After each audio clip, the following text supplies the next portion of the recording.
Well, that's it for track action on 2025.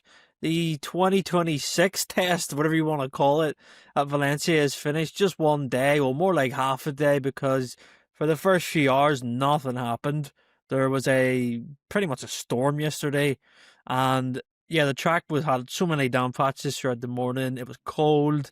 The sun wasn't hitting where it should have been, and it wasn't drying out. They had to red flag it.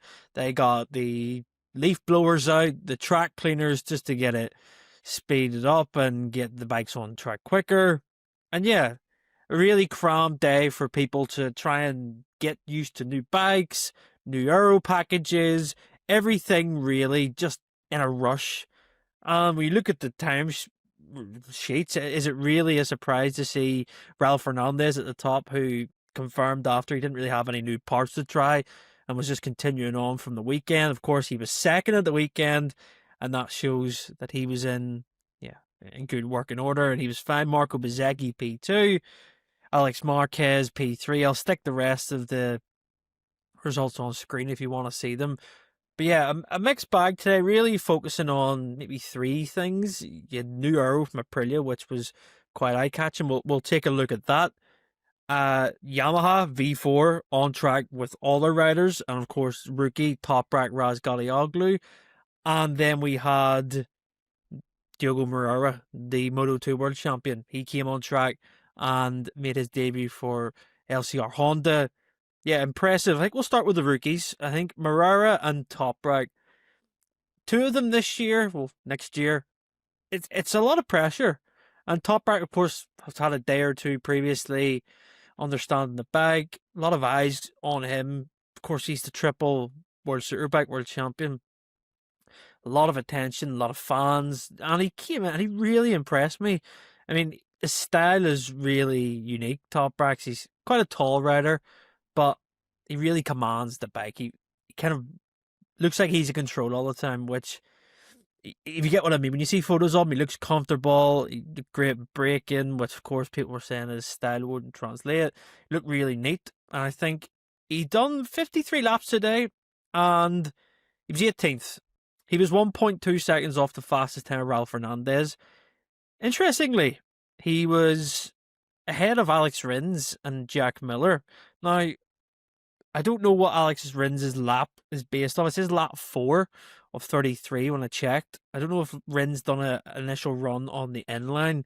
Maybe he did all his stuff on the V4. But to be ahead of those two, it's really impressive stuff from Toprak. I think it's all about getting laps for him, and I think he did that today. There was no crashes, which is a key. The crashes will come, and it's just a case of just learning the track. I mean, he hasn't. I don't think he's really ever been around Valencia that much. So for him to not be the slowest Yamaha is really impressive. And Moreira as well. Like for Moreira, he's 21st, 1.8 off the fastest time. So he's around 5-6 tenths off Toprak. That's really good. And like I say, both riders they did 50 all laps each, and essentially their day was cut short and by half because there was that less running time. I'd say that was a real positive, especially for Moreira, who initially gets off the bike, and of course they all say it. You know, the reaction, they can't believe the power, they can't believe the speed of the bike, they can't believe the brakes, the aerodynamics, whatever. I think that for me is a real promising sign here from Honda and Moreira that this is no disrespect to Shamkat Chantra, but Moreira just looks like a natural fit on the bike. He looks like he will get faster, and we will see a lot more of him compared to Chantra. So yeah, a decent day for those two. And let's see what really happens when they get to the Sepang test. I don't know if Toprak's actually testing. Yamaha have a private test. I don't think he is testing tomorrow. I'm unsure. It's unconfirmed that. But if he is testing tomorrow, there's another day he gets under his belt. But yeah, I think that Moreira going into the winter, he's got lots to look at, a lot of data there, even over a short span, just to improve. And I think he will do that when we get to the shakedown test in Sepang. And Celestino Vietti had a day out. I'm not classing him as a rookie. He got a one-off replacement test for Frankie Morbidelli. Good to see him on the bike. Yeah, he did 24 laps and he was 3.1 seconds off the fastest time. Just kind of a, I don't know, not a thank you for Vietti, but just more of a stand-in, just to let him have a taste of MotoGP. And yeah, the Aprilia we'll look at next. A lot of changes at the Aprilia when you look at the photos. There's a few I'm putting on screen here now. The rear seat unit.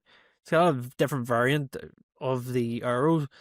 One's kind of more like the, how can I say, the KTM style with like the, I don't know how to describe that at all, but the other one's like a headband unit almost. It's like a little halo over the top of the seat, which Bezzecchi looked comfortable on, but the front of the bike, it looks really akin to a Ducati Aerobox with KTM Aero. They're definitely going down that direction. Of course, you can't really see all the intricate bits because of the stripe pattern on the livery, which is like to not essentially let other teams see it as well. But yeah, I wonder if they're going to stick with this because Martin and Bezzecchi tried it, and of course we don't really know their feedback. Martin kind of said it was hard to adapt. He was more looking at trying to adapt to the bike as a whole because he's missed so much time. But Bezzecchi, I think, has, yeah, he looked okay on it, and I think that if this is the direction they're going to go down, we'll see it in Sepang, obviously, and it'll probably be more refined. Who knows what when we get to there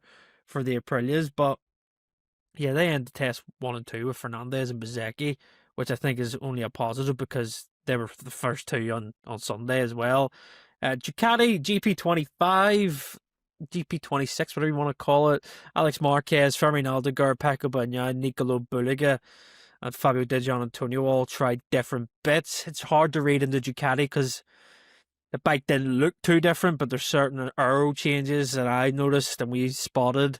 We've got different bottom belly pan bits on the Aero. We've got sort of mid-range, the sides of the bike and the ducts have changed a little bit. Alex Marquez getting his eye in essentially on the 25. Same for Aldeguer. He had a fantastic save at the last corner near the end of the day. Just magic to see that. And yeah, did you see some results? Ducati just doing what they always do. We'll really see what they're wanting to bring when we get to Sepang, and of course Marc Marquez gets his chance to try out any bits that he feels will be the addition to this 26, whatever it is. I think, yeah, Ducati just normal test day for them. Bulliga, impressive. I think that's the key here. Nicolo Bulliga was P8, and it seemingly he got the lap to click. He said in his debrief, just had a listen, that he needed laps without pressure, and I think that's the key here. He had the laps without the pressure of needing to like go into practice and qualifying.